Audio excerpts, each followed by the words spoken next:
Hello, everybody, and welcome back to Painting Happy Little Minis. I'm Gretchen. And I'm Dave.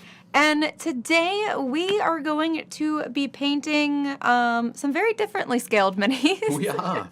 Do you want to hold up the one that you're painting? Yes. So I have Epic Encounters, Caverns of the Frost Giant. I have the Frost Giant. Excellent. He's large, and he comes on a gargantuan 100 millimeter base. That base is gargantuan. Is it? And 100 millimeters. It's on the box. It says it on The box informs us how gargantuan it is. Gargantuan! It's the only way to properly describe it. This is true. And I'm going to be painting this guy.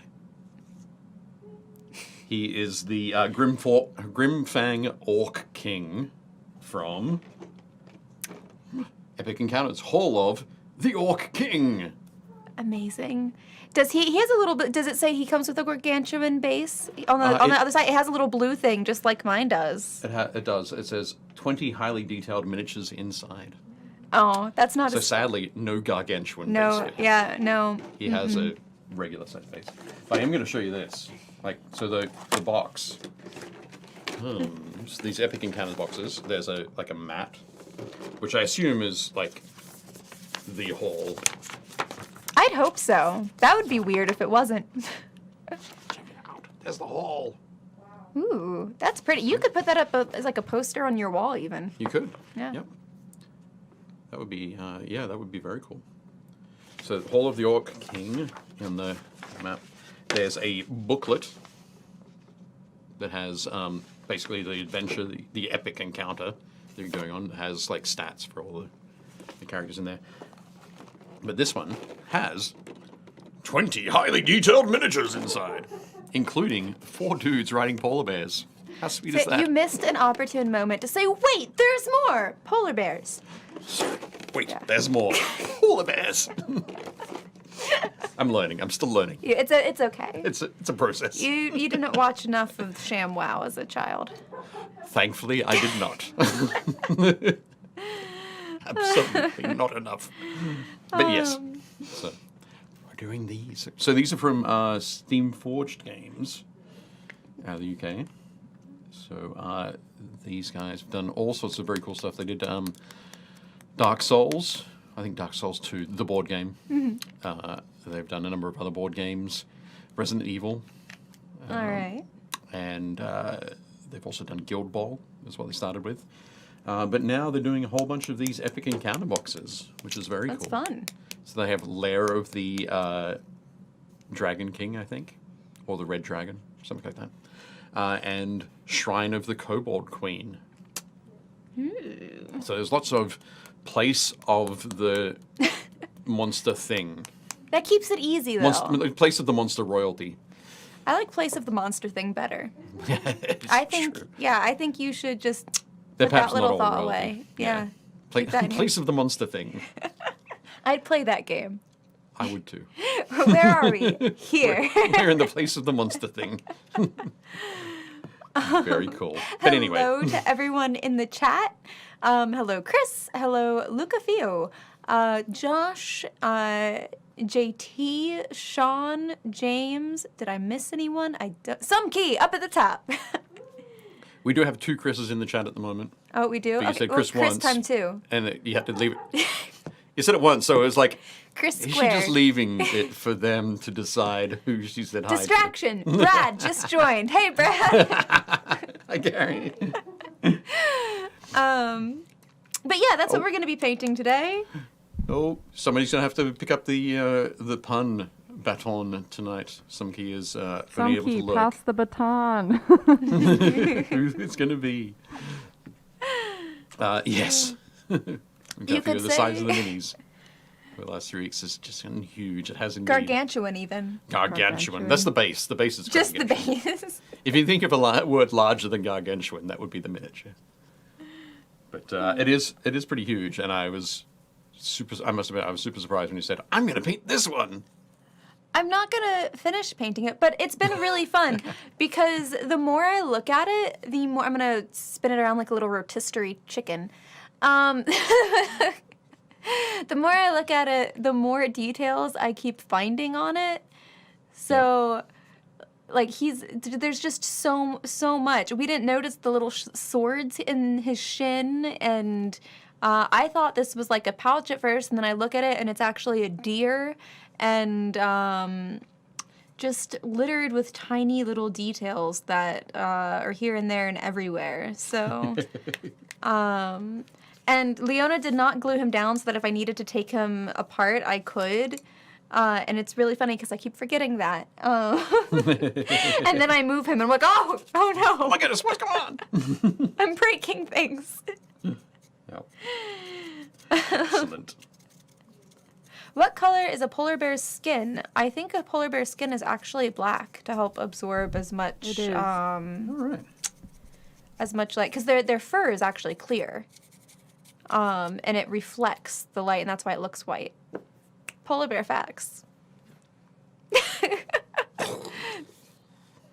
Things I did not know about polar bears. But now you do. But now I do. And knowing is just It's half the battle. What's the other half? Lasers. I think the other half is red lasers and blue lasers, according to the meme. But no, that's very good to know. Very cool. Josh Potter says, a deer, oh dear. Dear, oh dear.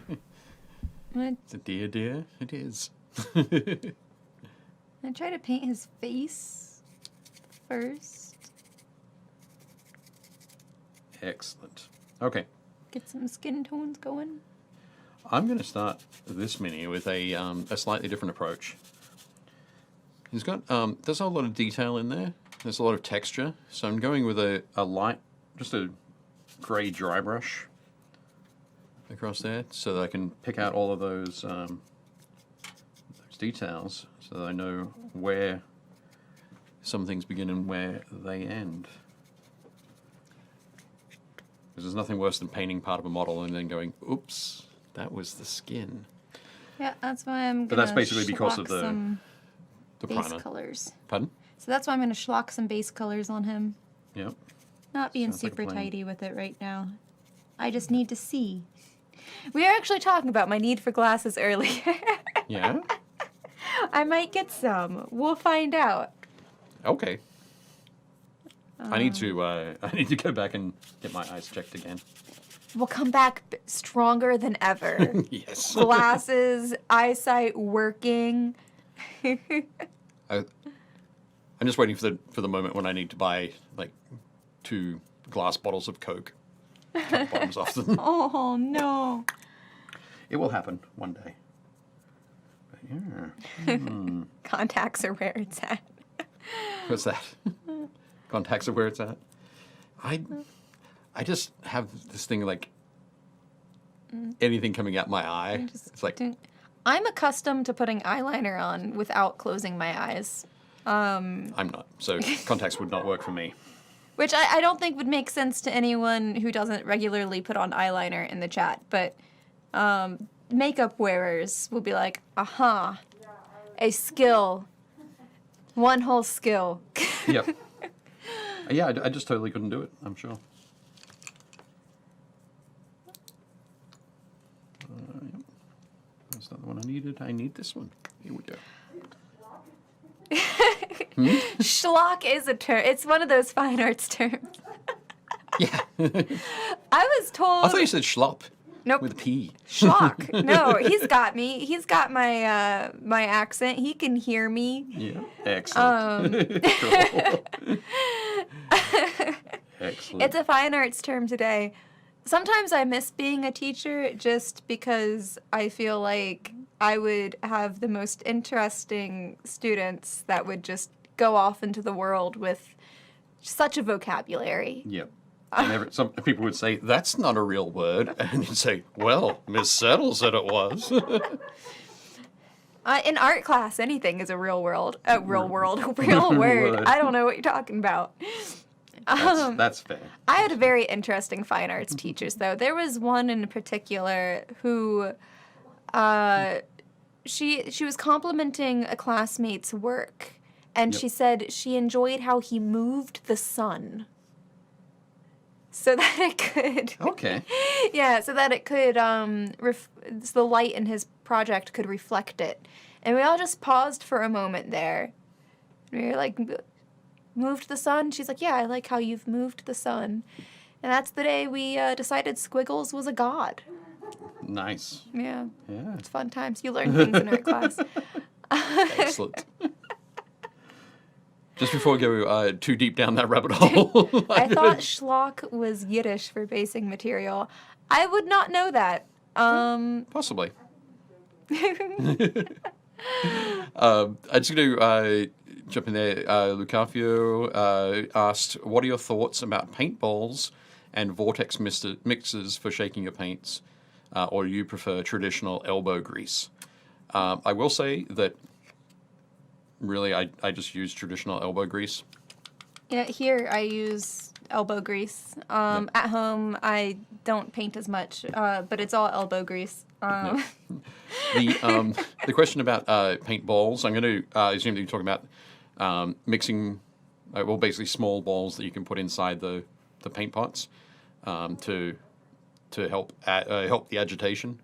You can take some of those lumpy bits, and if you've got a couple of the balls in there and they smash together around the lumpy bits. That's really neat. I haven't done a lot of that. I know that some people swear by putting in stainless steel ball bearings. Other people say they rust immediately. Some people, I know. I think Reaper used to make little skulls. Yeah, little lead skulls that you could put in. I would avoid those because I lick my brush. So putting lead into the paint would not be a good idea for me. It might be fine for other people. I have looked at those vortex mixers. I am kind of intrigued. And I'm sure that as I get older and my shoulder and elbows aren't as good as they used to be. You're lacking grease. You said when you start lacking grease. Yes. Then I can just I'll be able to put my paint pot on the vortex mixer and be fantastic. Just like that. That's the sound it makes. Is it? Yep. I work with them at work. That's the sound mine will make. And if that's the sound it's making, you might want to get that checked. Might want to check the mixer? Yeah, a little bit. Okay. How does it sound then? It's actually kind of quiet.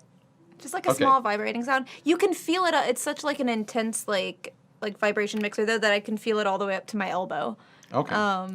It like numbs my hand. So if it's not gonna make sound for me, I'm gonna make the sound. So when I go, be perfect. I appreciate that. So yep, there we go. We haven't used. Neither of us have used a vortex mixer to mix paint, but I would entertain the idea for sure. Josh, the story from the parallel dimension. My high school art teacher was Mr. Subtle. So close. Mr. Subtle, was it? My goodness. That's funny. Excellent. This way? This way? I got you. I'm about to start painting his legs. I'm trying to get his skin tone. What color are you laying down there? Just So- the white?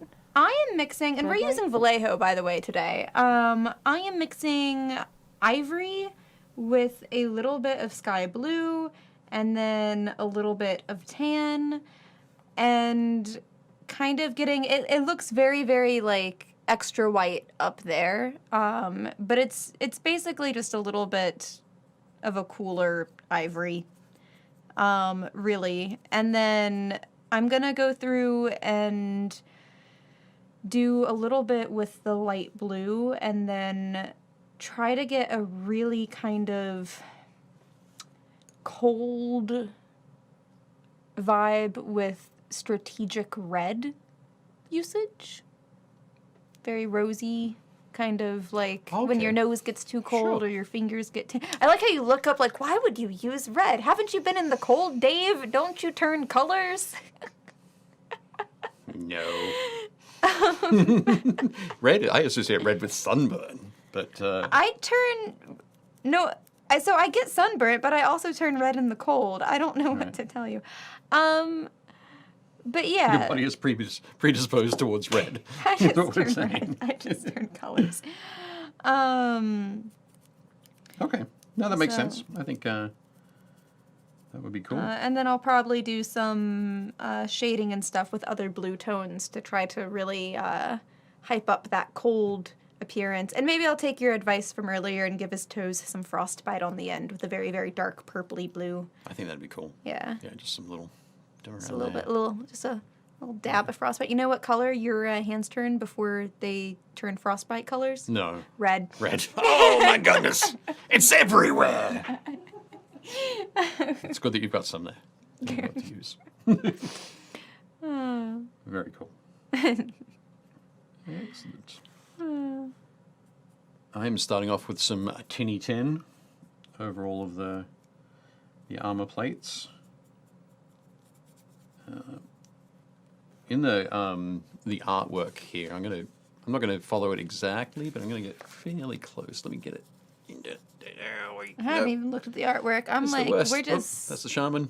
we're just going for it. There we go. Okay. I've used both hands to do it now. Okay. There we go. See, told you we weren't professional, or at least I'm not.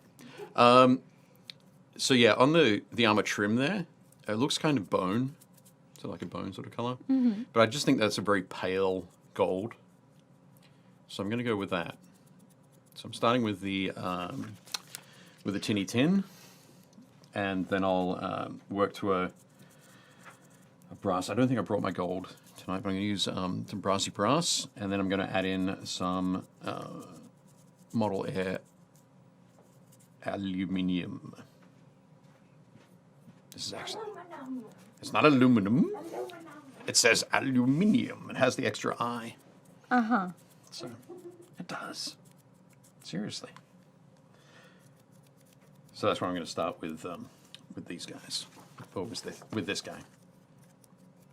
I think that'll be fun. Because usually don't take the golds or the brassy colors up to that almost silver kind of look. Yeah, so... Also, I wanted to say hello to Dave in the Oh. chat. Hello. Hey, Dave. Thanks for joining. Excellent. Nose and fingertips can go red in the cold. Yep. And then I know fall my off, weather weather, yeah. I was about to say results. I was like, consequences. I know my weather consequences. Josh Potter also says it's hard to paint with paintballs. They move at 300 feet per second and quite difficult to hit with accuracy as they wobble in flight. Now that would They be a do challenge. indeed, Josh. They do indeed. Yes. That would be a heck of a challenge.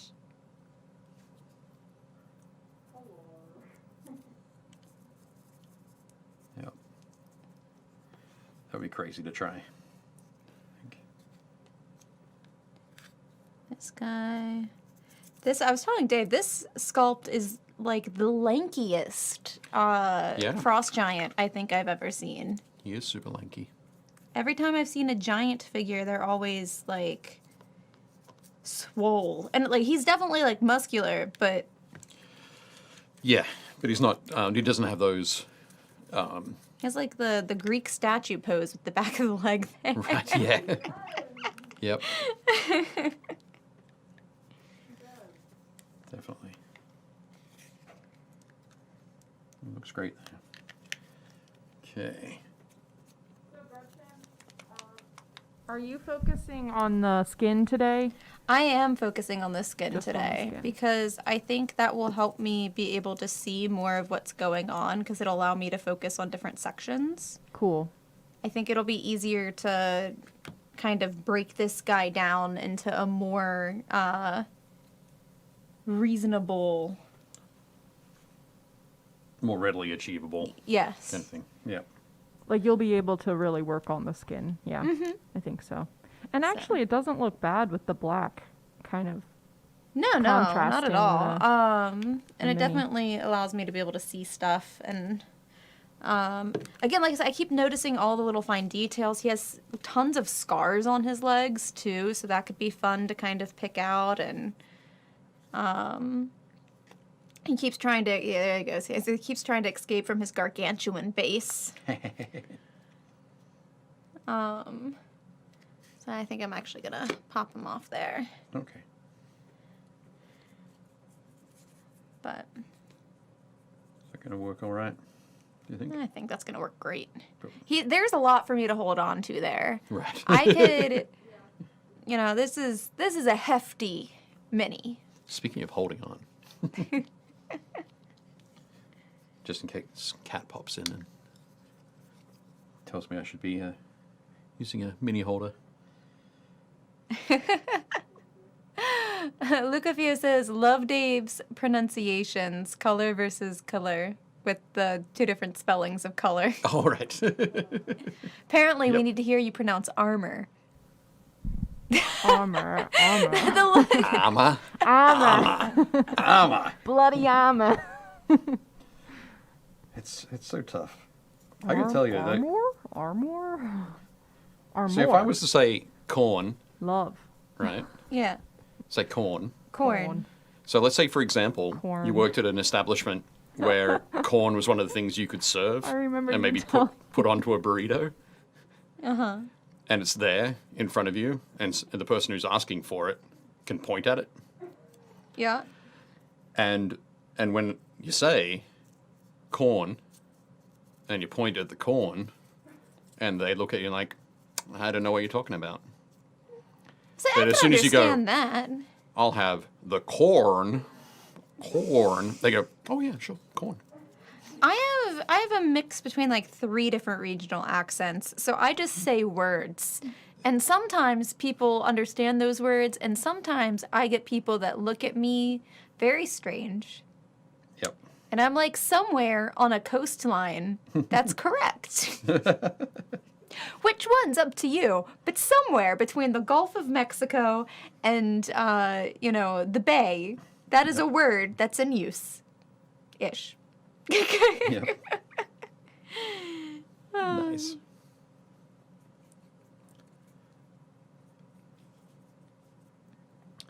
Oh, I said Lucafio? Oh, Did I get it right? hey. Excellent.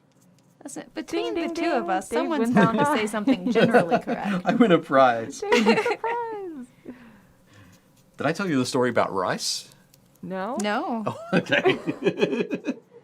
That was another pronunciation, a fun pronunciation thing when I first moved to America. I went to a Thai restaurant here in Baltimore and asked the waiter if the meals came with rice. And he looked at me funny, like, huh? I said, do the meals come with rice? Does the curry come with rice? Rice. And he said, no, I'm not getting it. I don't get it. I said, does it come with rice? And he goes, oh, rice. Yes, it comes with rice. It's like, of all the things I could have been asking for in a Thai restaurant. See, I find this really funny because when I was younger and I had first come up from like Louisiana, Yep. I had someone ask me if I was from Australia, and I had to sit for like I was like 13, and I had to be like, what? They're like, your accent, like, where are you? I'm like, I'm what? I don't get it. Oh. Yeah. It can be fun. And then again, Try my last name, James Dinkoff. Denkoff? Dinkoff. I would go with Denkoff. Unless get it right? there's Did like we get it right, James? unless there's like extra noises, I don't. I've found that either I get things right Maybe it's or like terribly Denkoff. wrong. Den- Denkoff? Denkoff. I don't know. Yeah. Also, did you see Josh's comment? No thanks, I don't want corn on my taco. You should. You really should, Josh. You should try it. Did you see his spelling of corn? Yeah. Good stuff. Yep. The blood. Gretchen, are you far from Calhoun off the 20? I don't know what that means. What does that mean? I'm guessing 20 would be I-20. Drop the H. Denkoff. Denkoff. Denk off. Denk off. Dinkoff? Denkoff. Think. It's just the whole episode today is just trying really hard to pronounce The whole episode is things. about brassy Learning. brass. Brassy brass. What's it gonna be? Brassy brass. I don't think I said it like that, Leona. No, you don't. I say it like that. It's me. Excellent. Oh, in Louisiana. Yeah. So I moved up. I'm from Lake Charles originally. That's where I was born. That is where I lived for the first, decade of my life. And then we moved up here, and that's where I spent the last decade of my life. And who knows? Who knows what the next decade will bring? I'll have to move somewhere else and pick up other weird bits of accent. Yeah. You need to move to Canada so then you can get the A. The You know what? Canadian A. Everyone will just be Canadian real A. confused when I talk. Yeah. So then it'll be like a southern accent, but then you'll also have A. But Cajun accent's different from Southern accent. Well, no, yeah, I meant a southern accent. Oh, God. Yeah. Just mush it all Cajun is together. a southern accent.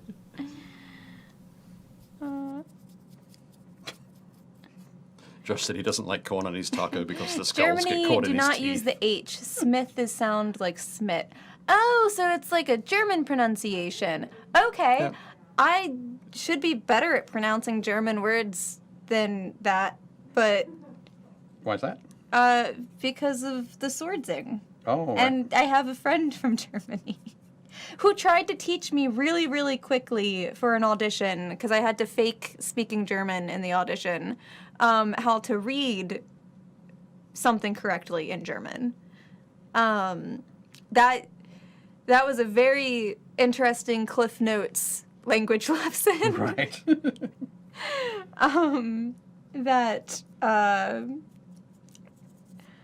He was amused. I did 3 years of German at high school, and when I actually went to Germany, it did not help me at all.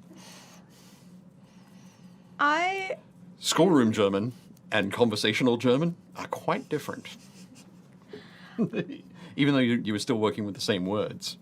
I actually do really good with languages when it comes to learning them, but I've found even in English, I don't always pronounce things accurately. So like reading and writing, I was always very good, and I was decent with pronunciation, but like when it came to Spanish, I have a really hard time rolling my R's. So even Okay. though I did really well with Spanish, and at one point I was speaking with people well enough to be understood, I can't roll my R's very well. So I would get really embarrassed, and then I'd start just garbling all of my words. It's bad. And they're like, no. We won't make you do it here now. No, I wouldn't. That's good. That's just not nice. On this episode of Painting Happy Little Minis, Languages and Pronunciations. With D&D. Yeah. So, Dave, what Excellent. blue are you laying down right now? So at the moment, on the front, on that, on his loincloth there, or the tabard, I guess. There we go. I've used dark Prussian blue from the model color range. There we go. This one's almost out. You can tell because look at that. Look at that label. I've had that for a little while. And then on the back. I've started with the dark Prussian blue, but I'm mixing in some of the French Mirage Blue. So we've got a little bit of grey sort of being built up there. I'm going to build up the grey a little bit further with this. So put that there. With the fur on the back there, that's a mix of the French Mirage Blue and the and charred brown. Surprise, surprise. So I'm kind of going in and blocking, doing something similar to Gretchen, really, blocking in the base colors, and then once I sort of pick the area that I want to go to next, I'll jump into it. But I think it's going to be the cloak, because that cloak is pretty cool. It's nice and coarse, and it's got some it's like stitch marks down there. So when I started seeing those, it was like, maybe this is supposed to be like leather. But I'm going to go with the blue anyway. I guess it could be dyed leather, couldn't it? It could. Or it could be leather from somebody who has, like a creature that has blue skin. So we actually have a question. From Gouri. Again, on pronunciation. It's also Jason. Yeah, it's Jason. Yep. Is picking out color schemes just instinctual, or is it learned? I think it's a mix. I'm going to say it's a mix between the two. I think there's something to be said about going towards colors that you instinctually like, that you have, like, over the course of your life kind of decided these are favorite colors that I like together. Yeah. And then I think part of it is also knowing what colors traditionally work well together. I am definitely I'm one of the people that's more of a fan of know the rules to break them. When it comes to like color schemes and things like that. I think there's a reason that things over the course of time have all worked well together, and knowing complementary colors or monochromatic colors and how all of those things play together definitely serves a really nice purpose. Yep. But at the end of the day, I think it matters most what you find attractive as far as colors are concerned. Yeah. So I definitely think it's a mix between the two.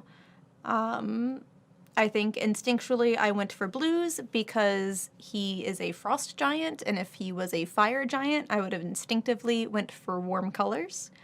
But I think when I go to paint in his beard and his the deer there and a lot of his accessories, I'm going to be thinking from a color wheel perspective and probably using a lot of warmer toned colors just so that they pop against the coolness of his skin. And if I decide to add any kind of snowy effects, it'll really be striking against that. Yeah. I think so having the deer on there, having the like an orange fur or orange brown is going to work really well against the blue. I think one of the things that I tend to do is I do a similar sort of thing. I kind of have colors that I like to use, obviously. Charred brown. Don't tell anyone. But and then I know colors that work well with that and work well around the colors that I like. But there are also times when I'm not sure. I haven't worked out exactly what colors would work best, and then I'll look at a whole bunch of other miniatures from different artists all over the place to check out, see if I can find a color scheme that I really like, or a mix or a blend that I really like that includes that color. And yeah, I think that's always a really great idea, is going, like, I know on Pinterest or on different blog sites, they have like pre-picked color schemes. Right. That you can just type in interesting color schemes or color schemes that start with blue.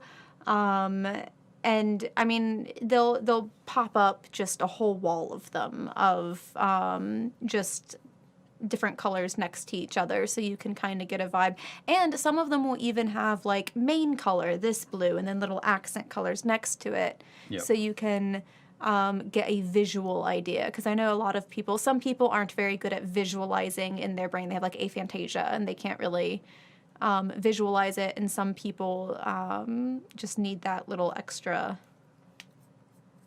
boost. visualization help. Yeah, I personally love going online and doing what you said, Gretchen, with the finding somebody else's color schemes. Because I usually can get 2 colors that I like, but then it's figuring out like maybe 3. And I think it challenges you as colors. well. Yeah.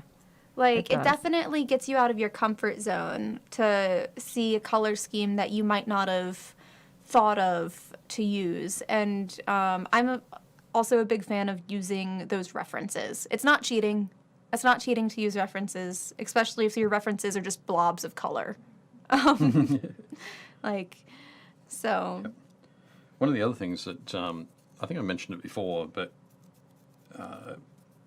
it's that I think for creating a color scheme for a model or a unit or an army or whatever it might happen to be is interior designers have been messing around with this sort of thing for a long time, and they've come up with a good balance of sort of ways to approach putting 3 colors together. So if you head into like Home Depot or Lowe's or any place that sells paints, they'll have those booklets, and you can pick those up, and not only will you get to see all the swatches, but they'll generally have, here are 15 different examples of using these blues, or here are 15 different examples of using reds, or whatever it might happen to be. And you'll see not only the 3 different colors put together, but see them put together in different balances. So there might be a 70% one color, 20% another color, and then 10% the final color. That's a great a great resource, really, to get some ideas for it. And then the fun part is applying that to the miniature.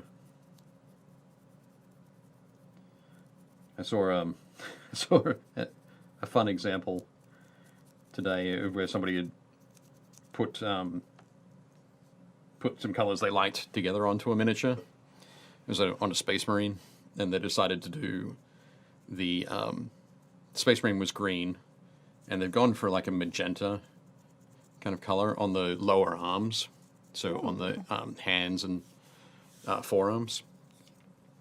And it was there holding the gun, and it didn't look too bad, but then they were like, I can't really go ahead with this color scheme, because once you see it, you can't unsee it. And then right next to it was a picture of somebody washing dishes in bright pink gloves. And I was like, yeah, that doesn't quite work. So sometimes you'll get issues like that. But yeah, it's fun. James says he uses a color wheel. Matt Bowles is with us. Ahoy, Matt. But yeah, a color wheel is a great thing to have handy. I think I must have given my my daughter back her American Girl doll color wheel, but it's good to helping like finding complementary colors, contrasting colors, triadic colors, that kind of thing. And if you've got a really good color wheel, it'll give you an idea here of tints and shades on there as well. So, yeah, lots of different ways that you can go about it. But speaking of colors, since you worked with some of the best sculptors, did any of them have ideas about which colors they intended the sculpts to be?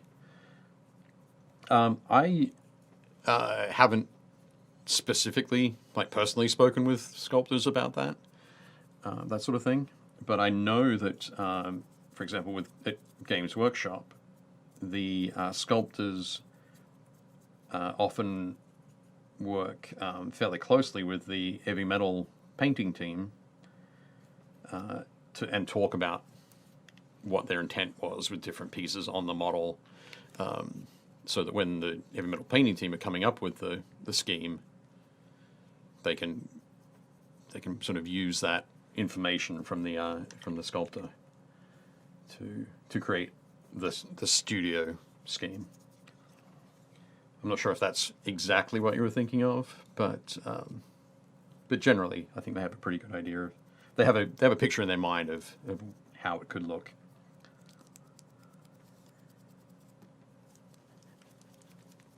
Cool. Matt says color triad cards from the local home improvement place. Fantastic. I just mentioned that right before you popped in, Matt. Definitely good. Great minds. Yep. Chris got his color wheel from some guy's Kickstarter book. Cool.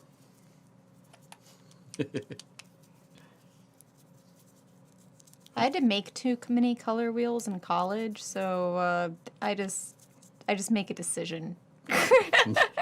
Skip the color wheel stage straight to decision. Yep. I never said if it was a good or a bad decision. Just make a decision. Yep. Okay. Kind of at a point where I'm not 100% sure what I'm going to do with his skin. Because in the booklet, his skin is kind of a grayish brown. So I'm gonna have a lot of other grayish brown around. So I'm gonna mess around with some of the other areas on the model first, and then come back to that last, I think. And We forgot to ask the chat what they are painting. Yeah, what are you guys painting? Let us know in the chat what you've been painting, what you've been working on. We would be very interested to know. Lucafia says, I stopped and recall what historical period it might reflect and what the colors were at the time. Which, if you're doing like historical things, that's always really fun because I feel like so many people don't actually look up historical stuff. right. History, like colors were wacky. They are. I love the Baroque period. The bright colors. All the bright garish. colors, garish Lanskinecks, colors. just Right. crazy yellows and blues and... Yeah. Yep. I was going to mention the Napoleonic period, where the French army wore blue. So they had a lot of the infantry were all typically in blue. When Napoleon took his troops to Egypt, however, the Egyptian sun and the heat and the sand were really brutal on the wool uniforms. Surprise, surprise. So after they'd been there for a year, all of their uniforms were incredibly ragged. So he had to get new uniforms made for them, but he didn't have any blue dye or indigo dye. So for a 2-year period, while they continued to be in Egypt, they were in white. It's like linen white kind of thing. So it's always fun when you think, well, fun for me when I think about, oh, maybe I should do this army. And it's like, then the only place I could use it is in Egypt. Egyptian battles. So I like how you just decide right then and there that it has to be 100% historically accurate after that. But of course it does. Pardon? I was just gonna say, especially for a historic game, Yeah. it's kind of the point. Yeah, definitely. You know. What have we got? People said, Josh says, thanks, Dave, that's pretty well what I was wondering. I mean, there are times when, well, I think because the heavy metal painters and the sculptors at Games Workshop work quite closely together, they're friends, so there'll be times when the heavy metal painter might walk up and say, oh, what are you sculpting? Oh, I'm doing this, and they'll talk about it, and there's something about, it might be like, oh, that's going to be tough to paint. Well, I'll change that and just move it slightly and that kind of thing. But a bunch of the sculptors used to be on the heavy metal painting team. So there's that as well. Dave's painting more Marines, more of his Blood Angel Successor chapter. James uses a pocket color wheel, which is handy. JT's painting up more Mechanicus. Yes! I just painted... Last few days I've been painting up some tanks for my Mechanicus army. Justice Lucafio, so true. Nowadays people would decry a unit of hussars with pink jackets. Pink was considered very manly at the time. This is true. Pink was a very manly color back in the day. Yep. Greg is working on some vampires. Oh, and Dave's also working on more Marines and more Marines. Matt's working on some Doctor Who figs for the Time of the Daleks board game from Gale Force 9. Very cool. What did we paint last week? Aliens. Aliens, that's right. I was like, did we paint aliens or do we paint Firefly? We painted aliens. Which of the... It's like three sci-fi things in my head. Yeah. But yes, we painted up the aliens. We were on the I remember sci-fi train. now. Yes. And I just shipped off the giveaway today Oh, cool. Excellent. to Monsieur Omar. Awesome. That is cool. Brad said giving the finishing touches of my Lord of the Rings models. Yep, Lord of the Rings, Goblins of Moria. My brother bought that game and is currently painting the miniatures. Oh, awesome. Yeah. Very cool. They're very beautiful. They are. They are great. Oh, 26 plus minis. Okay. Yep. Lucavio dusted off Firefly the game. It's been ages since I painted and thought try ships before going back to my old metal minis. Cool. So that's the board game that came before Brigands and Browncoats, or Browncoats and Brigands. So it's the one where you're the captain of a ship and you fly around and you do jobs, and it's a risk reward system apparently. So very cool. Sean has been painting more of his Lumineth elves, but he may work on some angry, weird miniatures teddy bears. Ooh. They do have the best angry teddy bears. That sounds really cool. Yep. Very cool.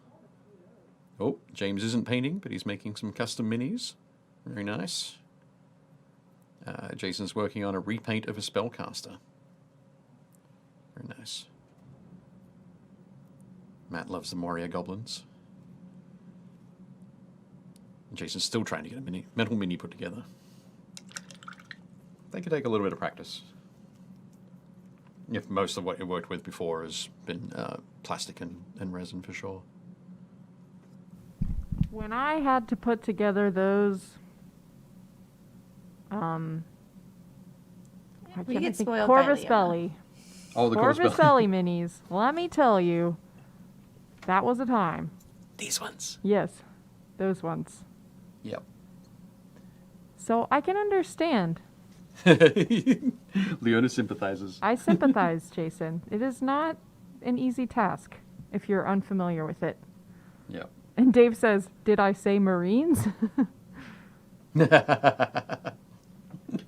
Yes, Dave. You good. Say it one more time. That's funny. Let's look at some miniatures from the Yeah, let's do that. group. That'd be good. Cool. So each week I pull from our Facebook group, and if you're part of our Facebook group, you might have seen my post about how I'm going to start using the Google Forms. So just be aware of that for people who are used to seeing their minis. If you'd like to see it on the show, make sure you submit to the Google Forms link. Are you going to be able to pin that each week? Yes. Cool.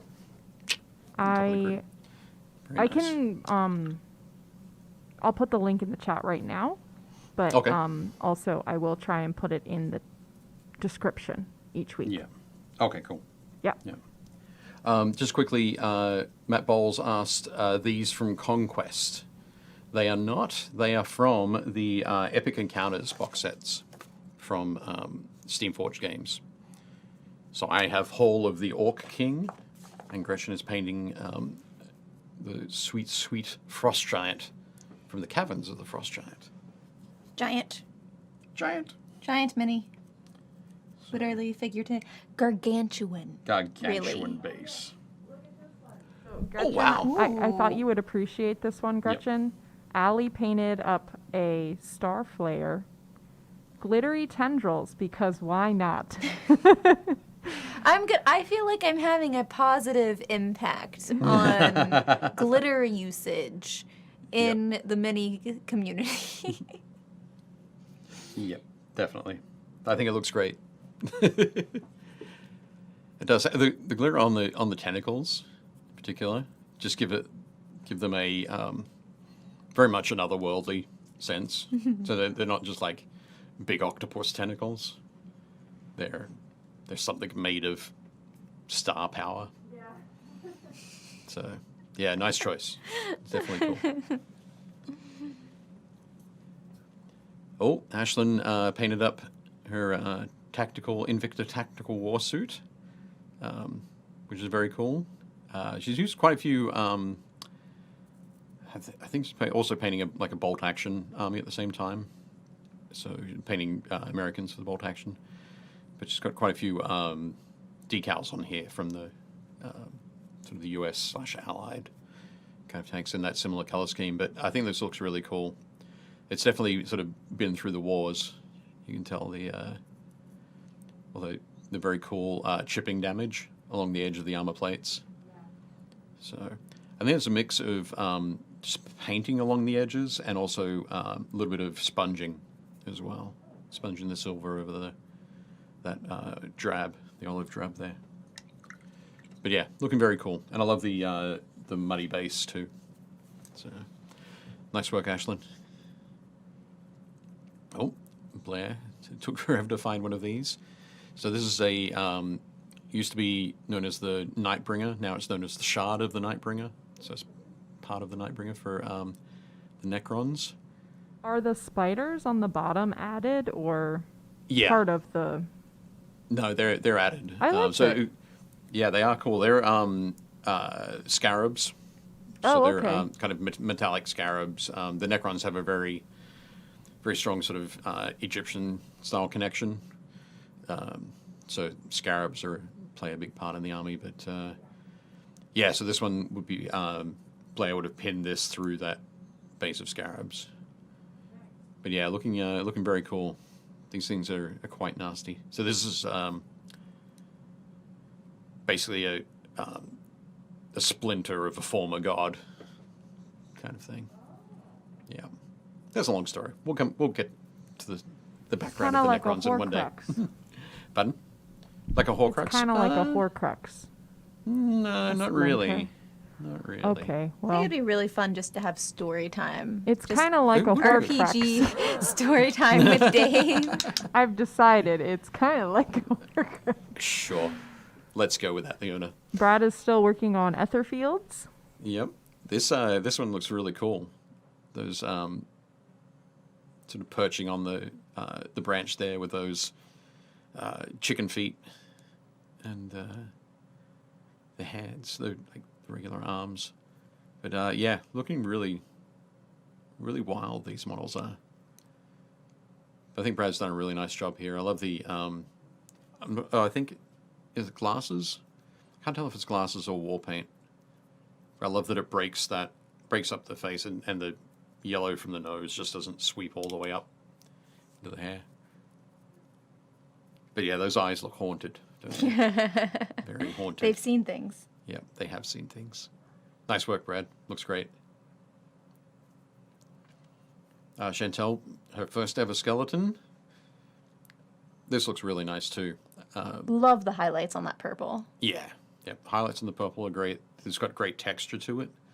Gives it that you know that it's cloth. It's over there. The highlights on the bones are great as well. But my favorite part is really the rust on the blade of the scythe there.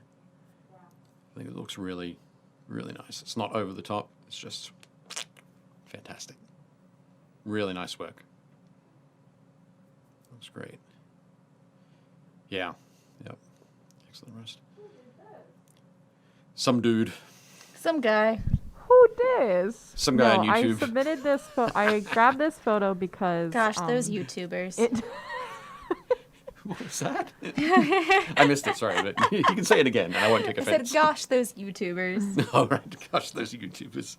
I submitted this photo because last week we talked about the article, Yep. and so this was your result from that. Yeah, so, Thursday night, I went home, decided which minis I was going to paint. Friday, I painted them and wrote up the article. Submitted it on Saturday. Thankfully, it wasn't too late. Jerome was nice. So my next deadline is April 9th. We have to come up with another idea before then. But yeah. Okay, Dan Vow's work on Gaskell and his chime. But yeah, definitely coming along there. You can see that the piece down in the middle at the front is the jaw armor for Gaskell. So that slots up over his face there. So I guess that means that Dave's still doing the finishing touches on his face, stuck in the middle of that enormous mega armor. But yeah, looking very cool. I mentioned that normally he's in black armor, but he's done them in blue armor, which is the Death Skull clan. And the guy that he's got to the left, the Pain Boy there, has got that blue streak up his face. Mm-hmm. So again, that blue war paint is another sign of the Death Skulls. But yeah, come along really nicely, Dave. Looking good.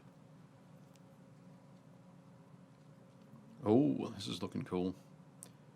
Dominic Vetticelli.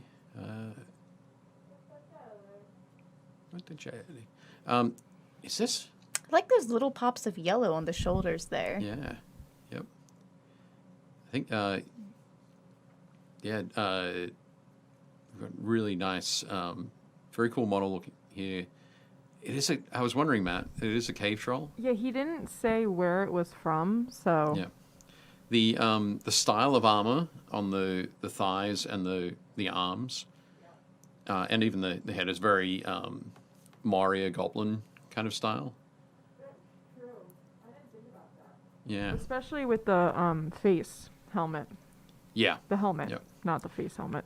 Yeah. Just a But helmet. also the kind of the pushed up nose Yeah. too is very reminiscent of that. His skin is bluier than more teal than. Yeah. I think the ones in the Classic. movie were very blue gray. Yeah. But yeah, this teal's looking really good. I really like it. And I love those bright pops too of that lime sort of green. But yeah, looking very nice, Dominic. Great work. Oh, Gary's working on this is a Primaris lieutenant, I think, possibly a captain. Not sure. He's got a cloak, so he's probably more important than a lieutenant. But yeah, coming on. Is that how that works? It is. It is. But you can tell he's a commander because he has his foot up on a rock. I need a cape now. You need a cape? Yeah, You because I'm do. the commander. You do need a cape. Yeah, you should have the cape. Definitely. And I'm not allowed to put my foot up on a rock. So I'm not in command. But it's part of that hero posing that the Games Workshop does quite a bit of. But Dave almost says Soul Drinkers chapter. I think it might be, Dave.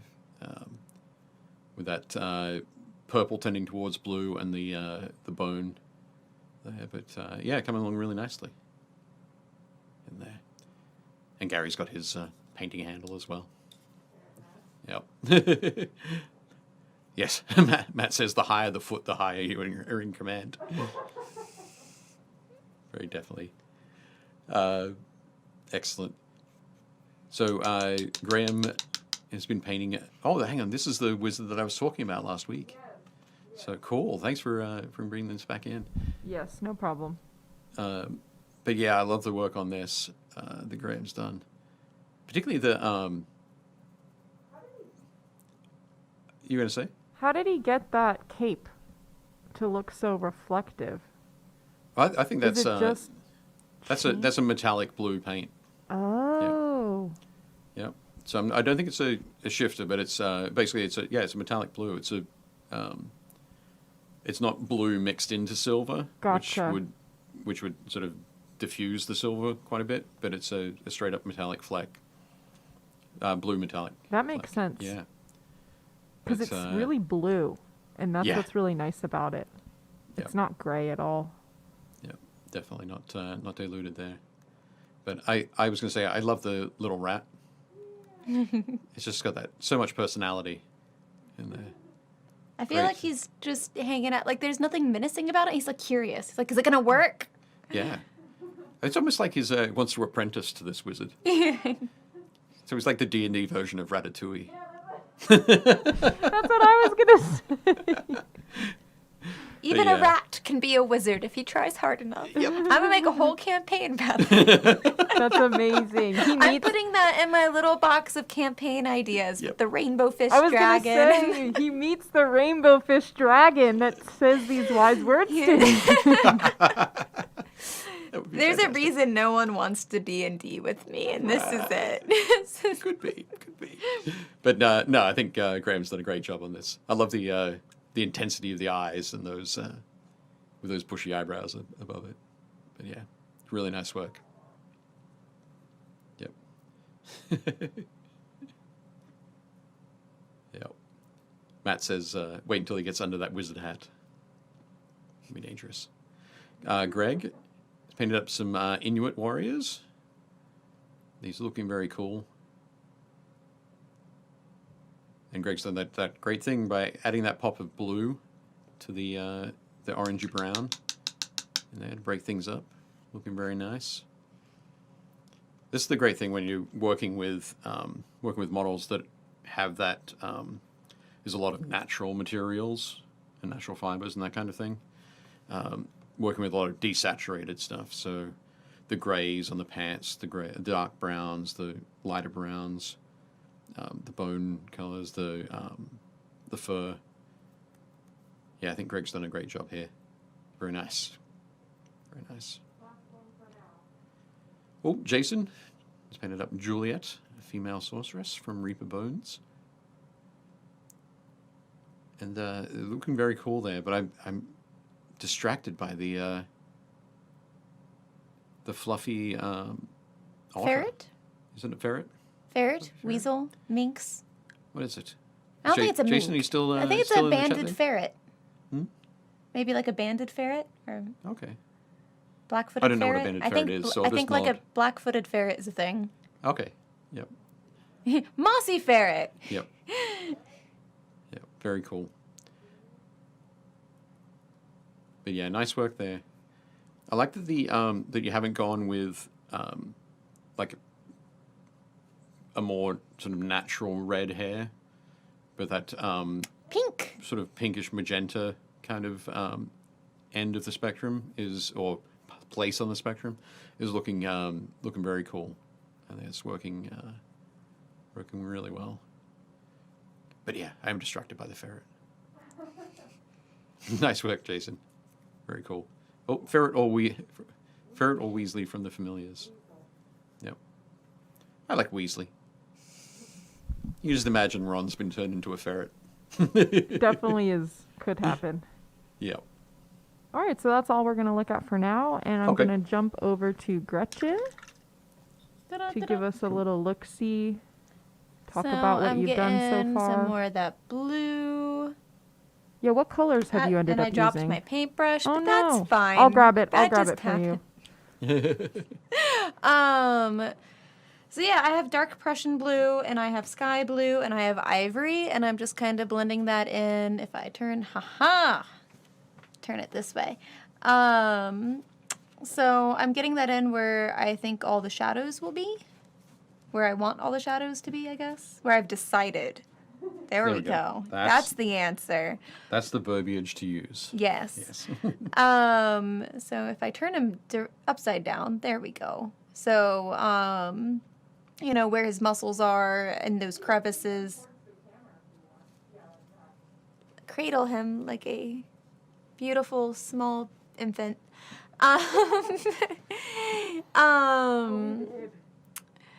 But yeah, so I'm blocking out those shadows where I want them and blending them.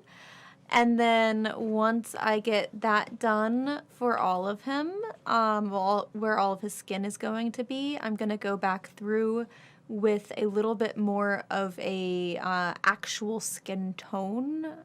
Still something relatively pale because I want to really showcase those cold blues and where the red's going to be, and then I will start adding the red.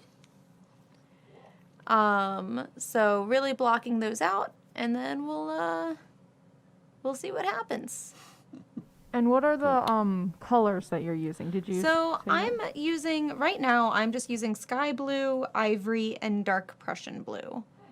I'm not doing anything fancy, and I'm only using the dark Prussian blue in the deepest part of the shadows to get that kind of really icy vibe going. Because I definitely want him to be a chilly boy. I want him to look very cold. I want people to want to knit him a sweater. Come in here and stand by the fire. Oops! Yeah, I was gonna say. You melt. Don't destroy me. That looks really great. I'm really liking how that's coming out. We'll see how that keeps working out. There's a lot of him. I'm trying not to rush. We'll see how that works. Yeah. But taking my time. I'm gonna Yeah, pop on looking great. over to Dave. Ah, no. Are you ready? No. Oh. I said I wasn't ready. Well, I thought you were joking. Yeah, you always think I'm joking. It's the accent, right? It's the accent. Do you want me to go back to Gretchen? Forever. Never come back to me again. Well, fine. So, yep, I've done some highlighting on the fur up here. So with this, it's got a lot of nice, big, chunky sort of fur clumps, I guess, is the way to go. Quite a lot of fur is sort of being sculpted this way nowadays, rather than going for individual hairs. This has a bit more of a sort of dynamic, dramatic look. So, yeah, I've been highlighting these. Originally, as I said, I started with a mix of charred brown and French Mirage blue, it is more grey than it is blue. It looks blue in the bottle, but when it's out on the palette, it's more grey. So then just mixing in more of this, and then finally adding in some ivory there to take it up to those lightest highlights there. And with the blue on the cape, I started with the dark Prussian blue and mixed in the basically the same two colors. So there's a similar sort of tonal value through there. It's a little bit lighter on the for the fur, but it has that ivory mixed in, which ties those two colors together. And then on the front, I'm just starting on his sort of tabard loincloth thing there. And with that, I'm skipping the blue stage, and I'm just mixing in some ivory into the dark Prussian blue. And so for the next stage, I'll mix in a little bit more ivory and give it some of that cross-hatching texture. So you can see that there on the palette. And I can do that by, we've got some nice sort of sharp edges along this cloak. You can see where I've done the highlights already. But I can just come along with this, my fine brush, and paint little, let me see if I can get this on the camera. Just paint little lines on there to give that kind of a woven textural look, a material texture. So I'll just do this quickly, and then I will tackle probably the beard next. At the moment, I've just painted his beard with light grey. And then I'll highlight it with some white. Don't want to do anything sort of too flashy with that. And I'll probably do his armor, and then finally, well, maybe the hammer, and then come back and finally do the skin. once I work out how I should do him. Seeing that that really cold skin kind of look that you got going there, it's kind of like, I'm disappointed I didn't try that. So I got a much smaller area to work with, so it would have been a lot quicker. But it does look very cool. Yeah, I got lots of blending ahead of me. But since I'm focusing on the skin for this show, I can hopefully make it super awesome, cold blue, frost giant-y, Elsa inspired. Yeah.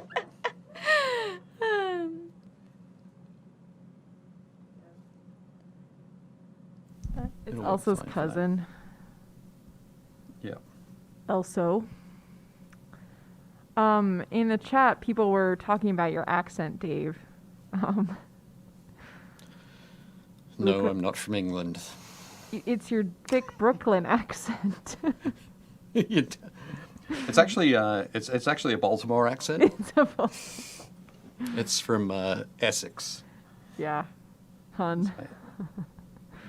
You're going down to Washington D.C. Down the ocean. Down the ocean, hun. Down the ocean, hun. I love it. Yeah. Close enough. It is very Balmer. Maybe a really ruddy skin for Dave's figure. Possibly, yeah. Maybe I should go with that. That would be cool. All right. Domino's sugar, hun. Don't knock it. More like Natty Bow. There was I was on a like a field trip with my daughter out on the Baltimore Harbor, and the Domino's sugar plant is right next to it. And the boat that we were on, so it's like sailed past a container ship, not a container ship, but basically like a tanker, but it was full of essentially raw sugar. Like it wasn't processed to the white sugar. So they were using like a huge bucket scoop to lift it out of the hold. And the sort of the instructor on the boat was like, okay, yeah, see that scoop there? You know how you like an adult person, they recommend 2,000 calories a day? Yeah. One of those scoops holds enough calories for 34 years. Oh my goodness. And I was like, wow. I suspect if you were to go in there and try and eat all of that, That's amazing. you would not live to 34 years. No.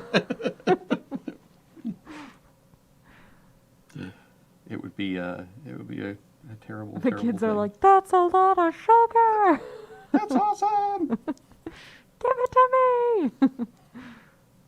Sail over there now. I just remember I had a friend visit, Yep. and we went down to the inner harbor because they really wanted to see it, and I was like, okay. And then they asked me if people swim in the harbor. Oh, no. And I was like, no, nobody swims in it. There's toxic waste. It's a good time. Yes. You know, that's almost to the point of, like, They're definitely that being making okay it now, better. right? They're Yeah. working on it. Yep. And like I Definitely saw working on this it. whole like pier renovation thing. Anyway, our show people don't need to hear all about this, but it's good times.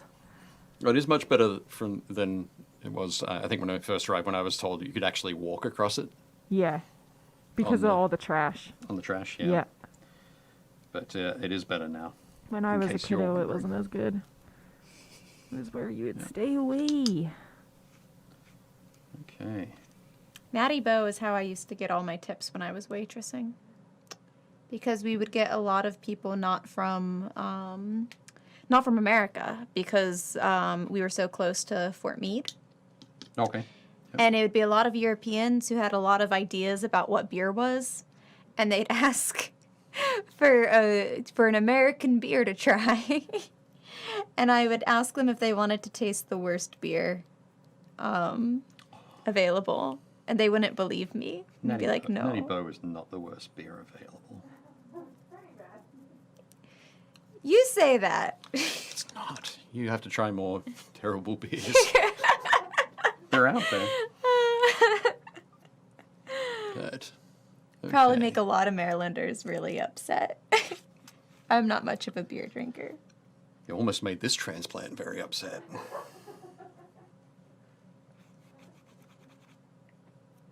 But it's a family show. Oh, that's so funny, right?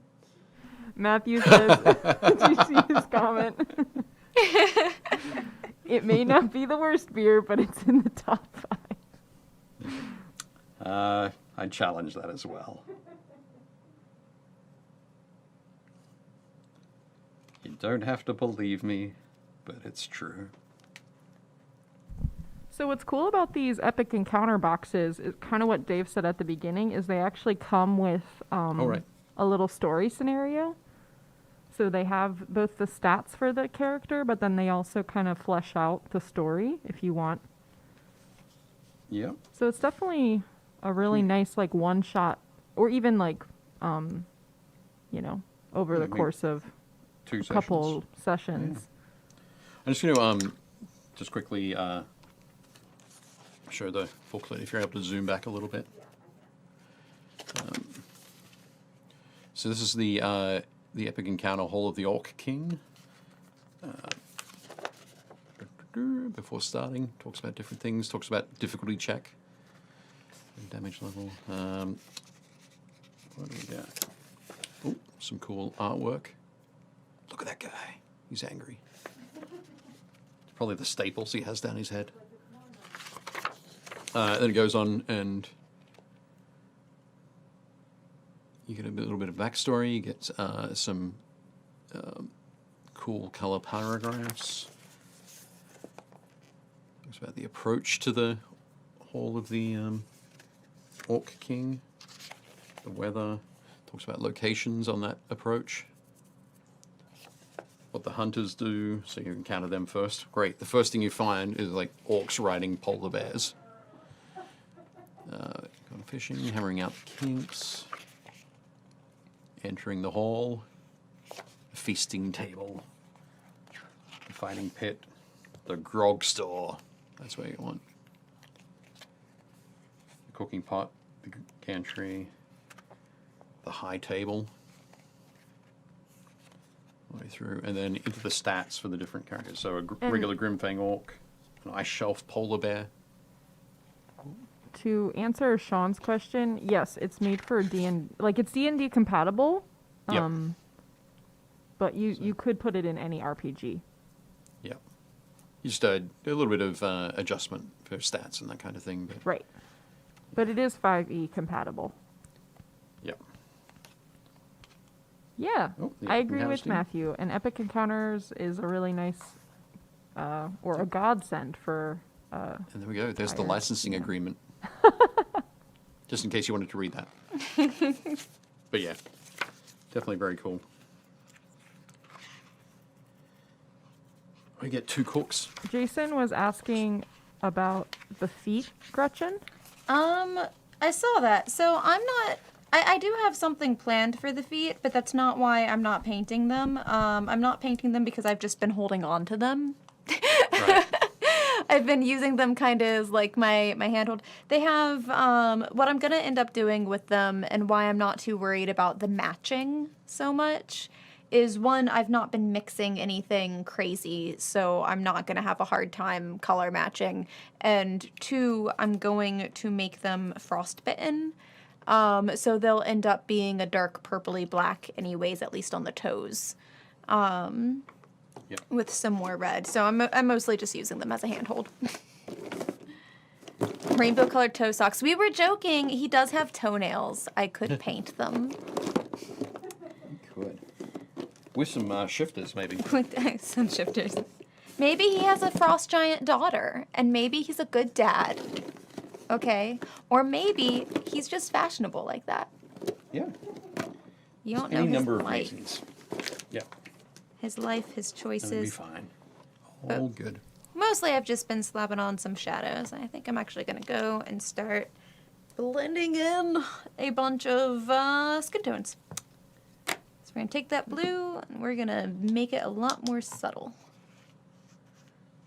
Okay. Get in now and paint the metal. So paint some gunmetal on the armor plates. So just painting these into the center of the plates, leaving some of the tinny tin in the shadows. And then I'll come back with the brassy brass and the aluminium or aluminium. There we go. That'll be a good approach there. Glitter paint his toenails. So many people want glitter painted toenails. My goodness. Yep.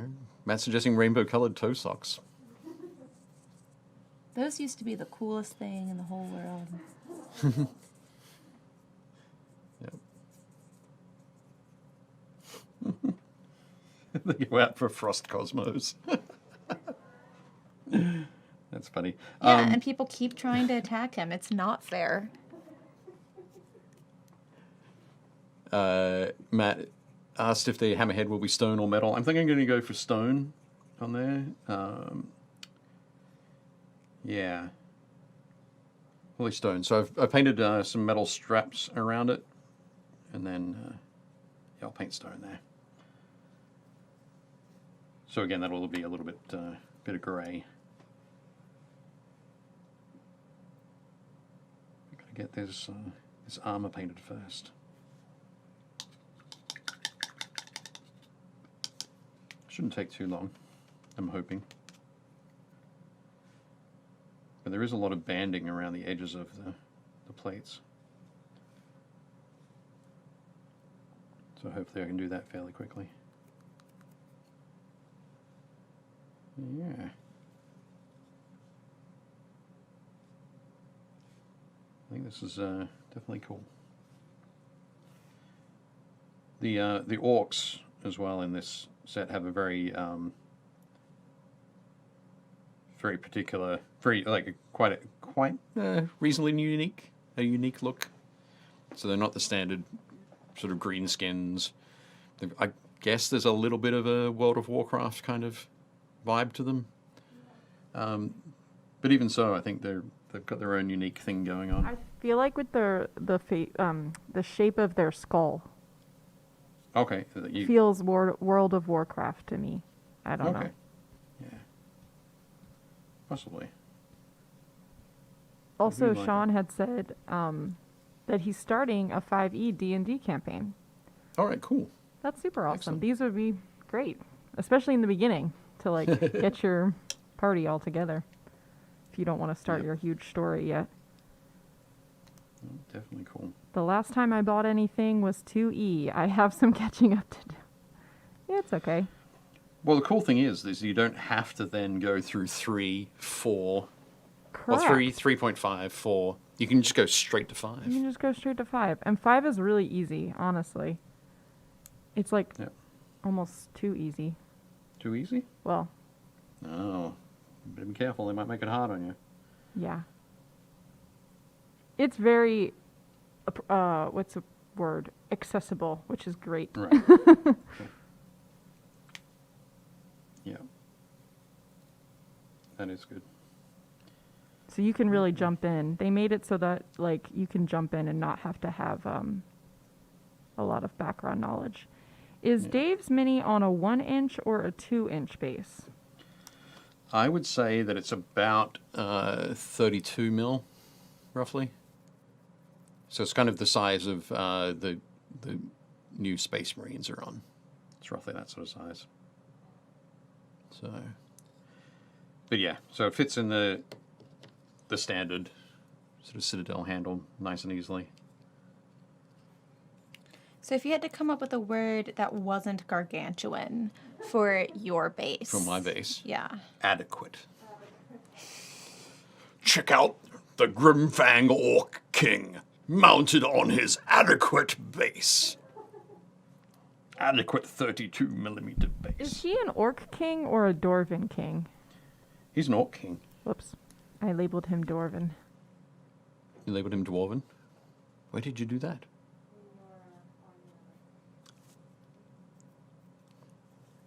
No, he's an Orc King. There are dwarf vibes for sure. The big hammer, the big white beard, heavy armor. But nope, he's definitely an orc. Do I have to paint him green? Is that what you're saying?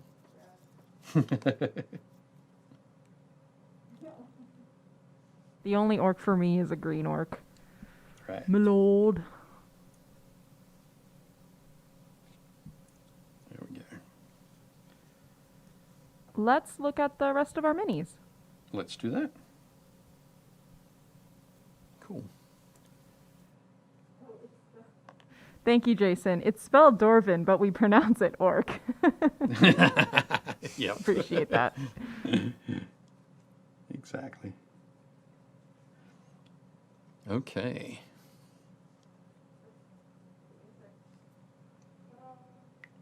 Take your time. It's all good. Oh, it's there. Awesome. Yeah, Josh painted this up. It's a Vermin Lord Corruptor. So this is looking very cool. So this is for Age of Sigmar, so Warhammer Age of Sigmar. This is a kind of like the big bad sort of demon for the Skaven, who are the Ratmen. One of the things I loved about this, you can see a little bit from the front here, but it definitely shows a lot more on the back, is the hair that Josh painted. It's got has a real kind of decrepit cobweb, like heavy cobweb feel down the back, which just goes so well with that skull face that he's done. But yeah, looks really nice. And I love the choice of the... so because there's a lot of drab, sort of desaturated colors, I love the choice of that that jade green for the handles of those scythes that he's wielding. But yeah, looking very cool. Nice work, Josh. Yep. Yes, as Sean says, that guy is the big cheese. Definitely good. Josh, we have Sir Tristram from Thunderbolt. Ooh, I love the use of Thunderbolt Mountain orange. Mages. I feel like I don't see orange very often. No, we don't. Definitely don't. But yeah, nothing says, I'm coming to kill you like a blue swan. You know, sometimes you gotta intimidate your enemies. You do. You do. And if you've ever been next to a swan, you know You know. it's the way to do it. I see your swan and raise you a Canadian goose. Or a flock of Canadian geese. But yeah, looking very cool, Josh. We're enjoying the color combos. Looking good. Oh, JT painted up Daedalus. So this is JT was saying he was painting some more Mechanicus. So this is from the Adeptus Mechanicus army. Games Workshop did Warhammer Quest Blackstone Fortress, which is their 40k setting for their sort of dungeon crawl. And so this is one of the characters from that, but as well as having... so you've given up on me. Just switch my camera off. I don't know.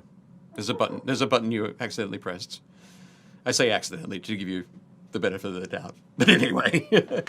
So Daedalus is one of the characters from that game, but he was one of the only ones that also got rules for Warhammer 40,000, and apparently he's quite good in the Warhammer 40,000 game.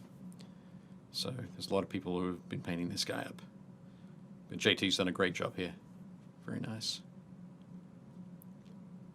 And I love that you've got on the scanner in his left hand, the little technology on his belt. They've got that green screen kind of look, and then the blue glow of that archaic pistol. Yep, looking very nice, JT. Good work. Oh, Michael has painted up a male human monk. Is looking very cool. Is this from the WizKids range? I'm thinking it is. Yeah, looking good. I'm liking that that blue sort of reddish orange combo. It's looking nice, but Those swords are kind of wild. With that Would not wanna mess with. slashing blade with that hook would be very nasty. Anything that can grab me as it slices me is not my friend. Yeah. I think it'd have an interesting effect on other weapons coming in against it as well. You'd be able to do like a lot more trapping with that, I guess. But no, paint job's looking really nice here, Michael. Looking good. I like the highlights on the blue. Very cool. Oh, Drew painted up Cassian Andor. So he painted up, finished off some of the heroes. So Cassian Andor, Jyn Erso, and K2SO. But yeah, my favorite was definitely Cassian. He looks really Hence nice. why I chose him. Yeah, good work. But yeah, looking really nice. I love the blue. Just that blue just captures his blue jacket perfectly, I think. It's not quite as dark as Han Solo's from Hoth. It's got a bit more of a pop to it. But it does have that similar vibe. But yeah, nice work, Drew. Looks great. And I love the base, the different textures on the base too. Yeah, excellent. Thumbs up. Oh, Paul Wardle painted up Grim Talon. I think Paul's been working on this for a week or two. Posted a few work in progress photos. I'm really loving this. As somebody who has also painted a winged feathered beast with all the colors of the rainbow, I think Paul's done an awesome job here. I'm particularly loving the face of that. I keep looking away from the monitor to look over at the Quetzalcoatl I painted up, and yeah, I love the way that Paul's treated the face here. Got that nice sort of desaturated focal point there around the eyes, and then lets it go back up into those saturated colors. Yep, great work. Yeah, I really That's very liked cool. this one. I really like how the green is muted. Yep. It's, yeah, it just, I Sounded think it good. works. It's got a bit of a Rosella feel, Australian Rosella.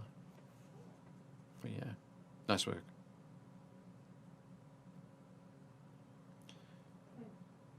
Roger has painted up some Egyptian explorers from Monumental. Excellent, he's gone back to Monumental. Great work. We haven't seen Roger tonight. I'm hoping he's getting some sleep. But yeah, these are looking very cool. They look so cautious. Well, they're Egyptian explorers. You know what happens to the uncautious. Well, are they explorers or grave robbers? I mean, let's be real here. 6 of one, Half a dozen half of the dozen other. Yeah. They do look like those bars would be able to sort of pry open sarcophagi. For sure. But no, looking very cool here. I like it. And I'm loving the simplicity of the base as well. Just that nice sort of flat, sort of sandy color. Looking good. Nice work, Roger. Oh, Sean has painted up Nekima, Pretender Queen of the Neverborn. So I think Sean also said that he was painting up... Oh no, he's going to be painting some more Malifaux stuff. And I think the teddy bears are from the Neverborn faction. It's kind of the dreams, like dreams and nightmares that have never been made flesh kind of thing. That's terrifying. It is, isn't it? How super cool is that terrifying? It can be Halloween all year round. But yeah, this is looking very cool.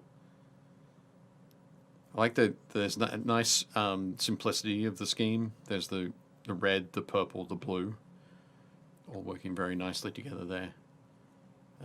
So they would be... Is it complementary colors or adjacent? Red, purple, blue. Yeah, they'd be kind of adjacent on the Yeah. color wheel. But yeah, looking very cool. Yep, analogous. There we go. Analogous. There we go. Complementary is when Very they're opposite. That's what it is. Complementary is opposite. I thought contrasting was opposite. Maybe complementary colors contrast. Yeah, because Okay. contrast is just the value of how dark versus light. No, it's not just that. Well, Oh, well. Analogous means they're next to each other. If you want to That's argue, all I know. But yes, wonderful use of analogous colors here. Great work, Sean. That looks very cool. Oh, Sleepwalker has painted a massive darkness cockatrice. So I really love the pastel colors on this. Yep. Again, there's an analogous color range there as well. Yeah. But yeah, the pastels are great because they're still, even though the pastel, which would usually have that desaturation because it's putting a lot of white into a color. Right. There's still some intensity in that blue. I think it looks really nice. And then the bright red and the tongue, or pink Yeah. color, which is nice. Yeah, definitely good. It's great work. Excellent. So that's Nice all work, the Sleepwalker. minis from the group this week. Okay. Very cool. Thank you, everybody, for posting your minis in the group. Leona, are you going to get in the spiel on how it's going to be done? Leona's going to give everybody the spiel of... Oh, there we go. She's popping a link in the chat there. So basically, if you want to submit photos for that, you Yes. can pop them in there. So if you'd like your mini to be featured, go ahead to the Google Forms page and submit your mini at any time, and I will choose it for our Thursday live Thursday live painting stream. show. So I'm transitioning to that link, so in case people don't have Facebook and stuff. And also, then I get to know the actual mini that people were posting. Oh, the so- actual mini name? Yes. Right. Yep. Very cool. And if you are interested in joining the group, I will put that link also in the chat. I just wanted to jump over to Gretchen, though, and do a little check-in. do a little check-in. I am adding some tan. Very, very light tan with blue undertones. And I am blending blue undertones. I say you can't really see the blue, but I cooled it off with some blue, so it wasn't quite so extra. So I'm going in to blend some of that. And that way, when I add some red, it won't turn purple. Unless I want it to be purple.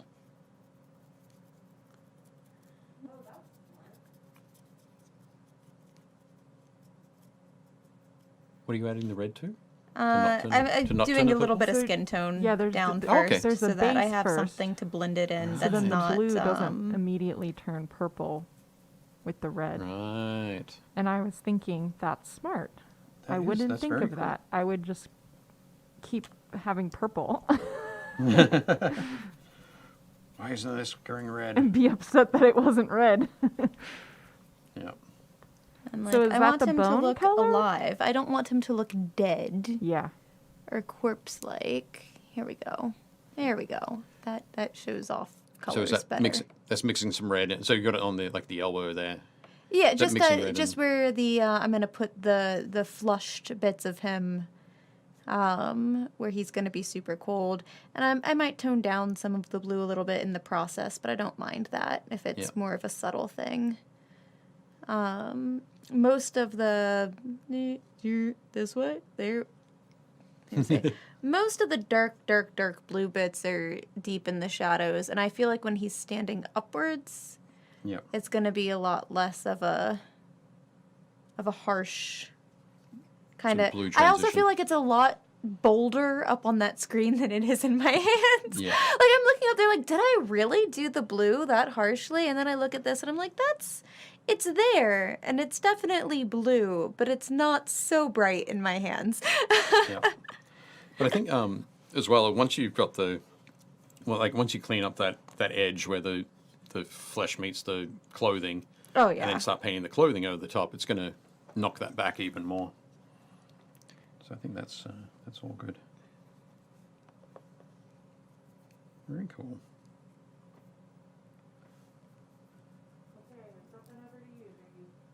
Okie dokie. So I've got the trim on the edge of the armor has been painted with brassy brass, brassy brass. And I'm just picking out some other areas that are going to be gunmetal. So I've got those going on there. The bands around the hammerhead. I've got that too. Now it's going to be mixing the brassy brass with some of the aluminum to make that lighter and a bit brighter, or a little bit less less brassy, I guess. So it starts to give it a bit more of a colder metal look, which I think is going to be pretty neat. So we're not quite in focus there, but we'll see that at the end.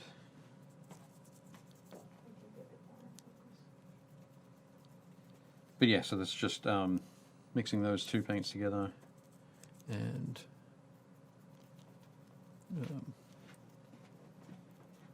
doing the highlights. Nice and pretty straightforward. So I think once I've got that done, it's I won't be able to leave that skin any longer. We've got 16 minutes to get it done. See, that's what I chose. One thing to focus on really well. Yeah. And it's worked for you. Once again, foiled. It's not even like I tried to do 2 minis. Just did 1. Yep. Get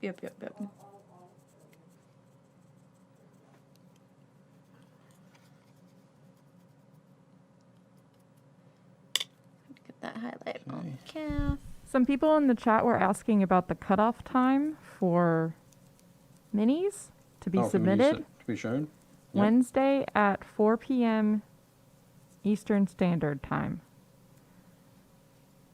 Yep. I would also like to throw out, what's the word? A disclaimer. Just because you submit one doesn't mean it's going to be there. And if it's not shown, it doesn't mean we didn't like it. Yeah. It's just, we do have limited spaces, so. Yeah. But yeah, try to get it in on like a Monday or Tuesday. I'm also going to be posting in the Facebook group the link like each week, asking for people to remind people to submit there. So if you're part of that group, you'll see more posts about that, so you don't miss out.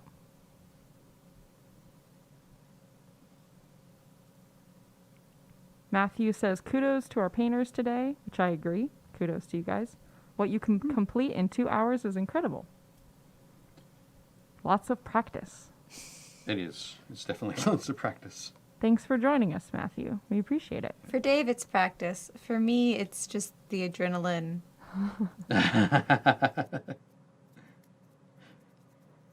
It's a fight or paint response. Yes, I wing everything I do here from the bottom of my heart. Excellent. From the day Rick brought me in and said, ready, set, paint. Your marks get set.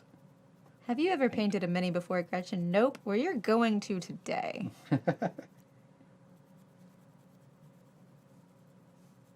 Excellent. And now it's been almost 3 years, I think.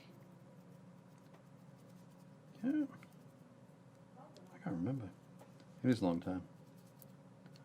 It is indeed. Some quick dry brushing to blend. And we blend. He reminds me of Batman villains currently. Mr. Freeze? Yeah.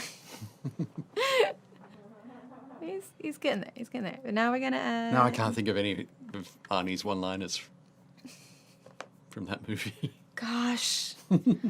I still beat you. I remembered one. Huzzah!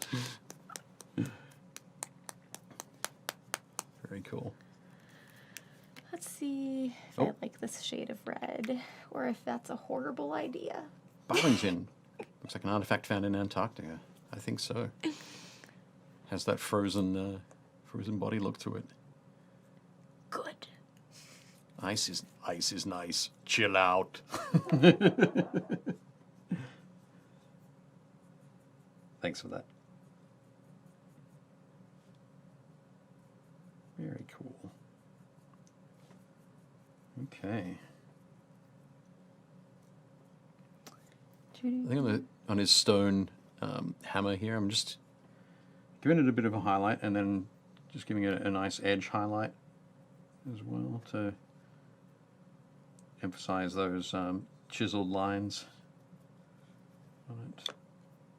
It has little runes carved in the top here.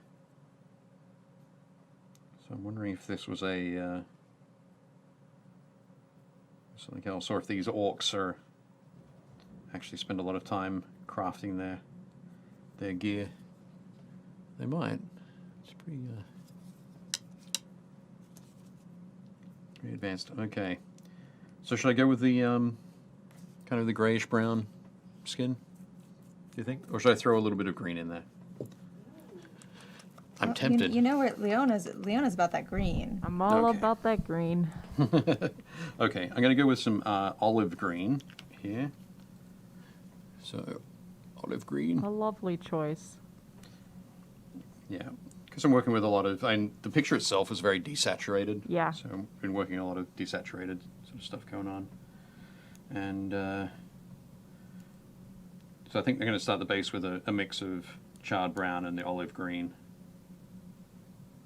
So it's in the green is in there, and then I'll just highlight up with some. What do Tan? you call it? Pardon? Tan color? Light Probably, brown? I'll probably go with the ivory actually, Oh, just because it's this has got a fairly small area for the face, so I won't have the opportunity to do a lot of highlighting. I think if I had larger areas, larger muscle bulk and that kind of thing, I'd probably do a tan step in between. gotcha. Okay. But because there isn't a lot of room to maneuver all of this clothing that the orc is wearing, it's very unusual for an orc. Hope you guys will get to paint some night models. That'll be cool. Oh, Josh says when you're painting frost giants, you just have to let it go. Amazing.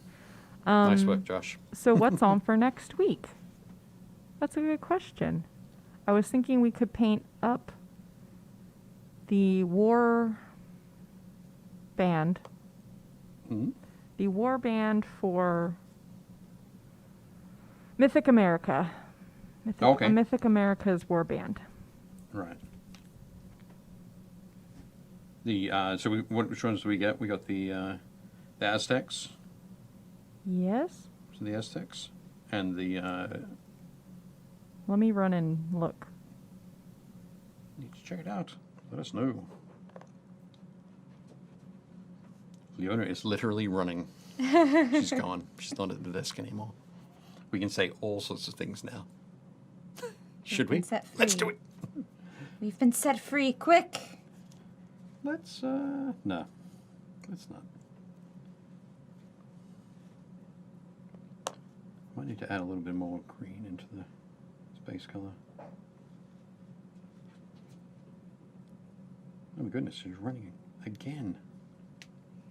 Still running, but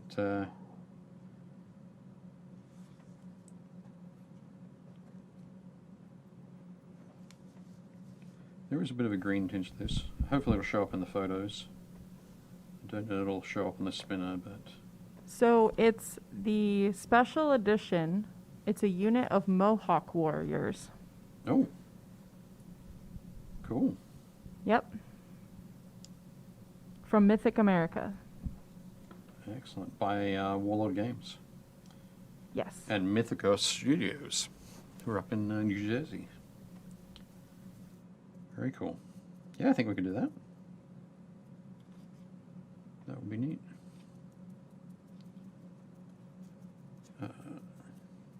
Okay. So I'm just getting some basic highlights down on the skin here, but if I mix in... So at the moment, because of that white beard and the sort of the dark brown-green skin, I don't know, I need to add in a little bit more of that ivory to help that those brows and the cheekbones pop a little bit. So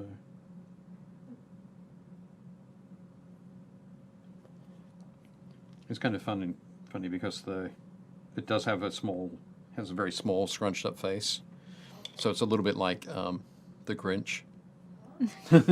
So I'm glad I didn't do a bright green on it.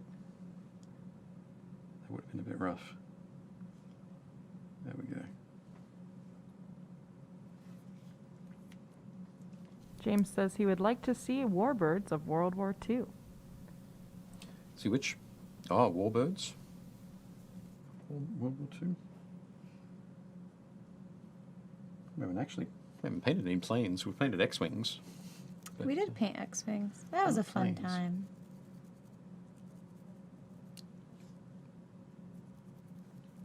Okay. It's going along well. You can tell we're getting towards the end of the show. I know, we get so Were quiet. you guys really quiet while I was gone? No, we were talking. Okay, We did. good. We did talk. We did not leave dead air. We Okay, talked about good. how we were going to do all the things. Someone made a comment and I was like, what? We talked about you running. Yeah, they probably could hear it. It's fine. Well, also I said that she's gone, so we can now say anything we like. Oh, that's true. And I was like, well, we better not. Don't Yeah, want to get in trouble. I can rewatch it. And Yeah. not that I would. It's Yeah. okay. You can say whatever you want. Even while I'm here. I don't think so. Okay. Sounds good. So yeah, we're coming towards the end of our show. Thank you for everyone who has been commenting and chatting so far. These are epic encounters from Steamforged Games.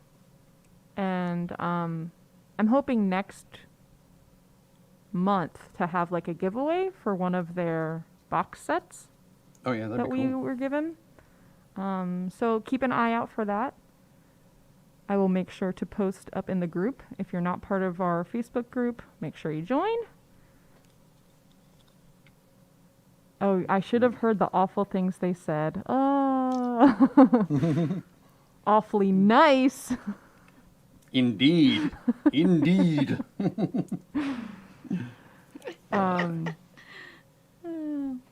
Who's saying we're saying bad things? I know. Who said that? Josh. Shaking my head. Cool. And so, yeah, next week we will paint up some Mohawk Warriors from Mythic Studios. And maybe there'll be a giveaway of one of the monsters. What? Like the Quetzalcoatl? Yeah. Like one of the ones that you painted, Cool. That if could be you would good. like. And by could do if, I that. mean we're going to do it. Okay. Okay. Unless Dave wants to keep that one, but That's okay. It's okay. It's all good. Okay. How much time we got? 4 minutes. yeah. I've just decided. So it has the orc has a trim around the cloak, like a fur trim there, and I was originally just thinking of leaving it black, but I think I'm going to give it a bit more of a pop, something to kind of match up with that bright beard, but something a little bit warmer as well. So I'm getting some bone white. So basically it's going to be bone white, and some, where'd it go? There it is. Beige brown. Just a touch of beige brown into the bone white to make sure it's got good coverage. I think we talked about that last week. But there's sometimes if you have a color that doesn't have great coverage, it might be a little bit feel a little bit thin as you're painting it on. You can just mix a little bit of another color in there, and you'll get or generally, you'll find you've got a better better coverage result. Excuse me a second.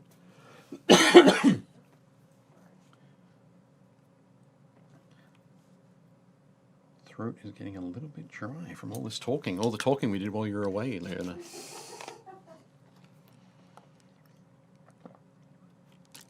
That's my excuse. Good enough, I guess. Until next time, everyone, may your paint run smooth. I like that, Matthew. Thank you. Yep. Yeah, so we're getting towards the end. Gretchen, did you want to kind of talk about what you've done? Yeah, sure. We won't put your mini on the spinner because it's not a mini. It's It won't quite fit. That's okay. but if you just I'll use the big I'll use like this angle. I'll play around with that. So I'm getting some red on there. You can see it's really, really vibrant, especially up on there. Yeah. But I'm getting the red on the knees, on the fingers. I'll do a little bit more, not quite as severe as on like the knees, the fingers. If you could see his nose, I would do it on his nose. But I'll get some on his cheeks. And do a little bit on, you know, where if you were to stand out in the cold without, with as Protection. little clothes as he's wearing, where I think all the rosiness would go. And then I'll go back through on the tips of his fingers and do that very, very dark blue-black kind of coloration. Kind of frostbite. Yeah, to get that frostbite look. And then whenever I paint his toesies, that'll be the same vibe down there. And I'll probably even do some dry brushing of white to kind of get that frost on those bits where the frostbite has really, really set in. Cool. But yeah, if you question my use of red, go stick your hand in a bucket of ice. And then... That's Gretchen's very own ice bucket challenge. But I don't think it'll look as extreme once the rest of him is painted. Right now, it's extra saturated up on the screen, and he has nothing else with it, so it's very extra. But I think it'll all tone down, and then he has a lot of scarring as well that I might get a very light skin tone and just highlight. I'm not too sure about that yet, but. So, lots of blending today. Blending takes forever, but I love it. Looks great. It does look very cool. Dave, are you ready to put yours on the spinner? Almost. I just have to touch up just a couple of quick areas and paint some black on the base. Dave. I'm sorry. It's the correction work that you need to do at the end of painting a model. Okay. It's all part of it, Leona. It's all part of it. Okay. Are we ready? There we go. Look at this fancy new base setup. Oh. There he be. Cool. So there we go. I think the best part of it is the this cloak. Yes, Leona is indeed cracking the whip.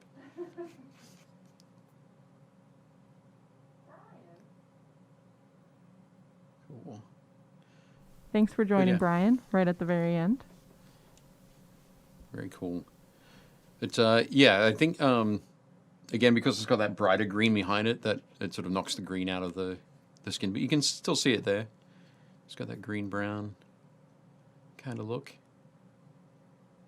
But yeah. Worked out all right. There he is, Grimfang Orc King. And Wonder what kingly would his he name be? is. Grimfang? No, Grimfang is the name of the orcs, like all of the orcs. Oh, So I he's thought like his name was he's like king. Grimfang. No, he's like king of the Grimfang I orcs. say king. What was our dungeon earlier? What was our game? The What was dungeon thing with the monsters. Oh no! Oh, place of the monster It thing. gets worse. Place of the monster thing. Place So of the Hall of the monster Orc thing. King, Caverns of the Frost Giant. Yeah. Place of the monster thing. I think a title of a king for that should be something equally as majestic. Okay. Orc guy. King guy orc man. Head dude of the place of the orc guys. Yeah, There we I go. like it. Perfect. It's going to catch on. It will. It's definitely not a mouthful and just rolls right off the tongue. Cool. Excellent. Brad says Gormak the Terror, and I think that might actually be better. I know. That's nice work, Brad. Thank you very much. Mork the Mork the orc. I'm loving it so much. Nice. But yeah, excellent work, people. Thank you very much for everybody who joined us in the chat today. Yeah, thanks everybody for joining us in the chat. Thank you, VALLEJO, for sponsoring us and letting us work with all of your paints, which is what we used today, if you were wondering. Very cool. I couldn't hold up all of the paints at once. That was good. That was good. Nice improv. Good job. I'm working on the... You got it. Ta-da! Now I've got to get rid of the frightened look. Excellent. Cool. But yeah, thank you guys. We will be back here next Thursday painting up some Aztec warriors. I think so. Yeah? Sounds like it. Cool. Alrighty. Well, thank you guys, and we'll see you next time at your friendly local game store.